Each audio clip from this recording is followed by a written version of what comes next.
नामदार चंद्रकांत पाटील यांनी आज राधानगरी येथील जेनेसिस इन्स्टिट्यूट ऑफ फार्मसी कॉलेजला सदिच्छा भेट दिली। यावेळी मंत्रिपदी निवड झाल्याबद्दल त्यांचा सत्कार करण्यात आला।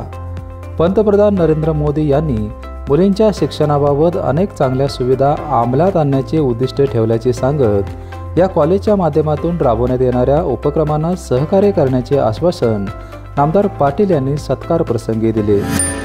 त्या प्रयत्नामध्येच त्यांनी नवीन शैक्षणिक धोरणामध्ये आग्रह धरला की आपापल्या राज्यामधलं मुलींचं पॉप्युलेशन, टोटल स्टुडंट पॉप्युलेशन मध्ये मुलींचं पॉप्युलेशन तुम्ही वाढवा।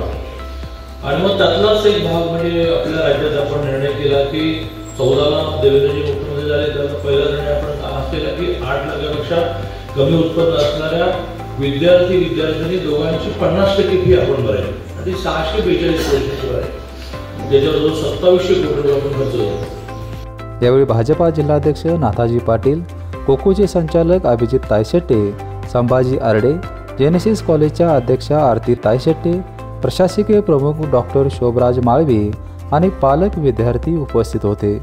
बीपीएनसाठी राधानगरीहून उत्तम पाटील।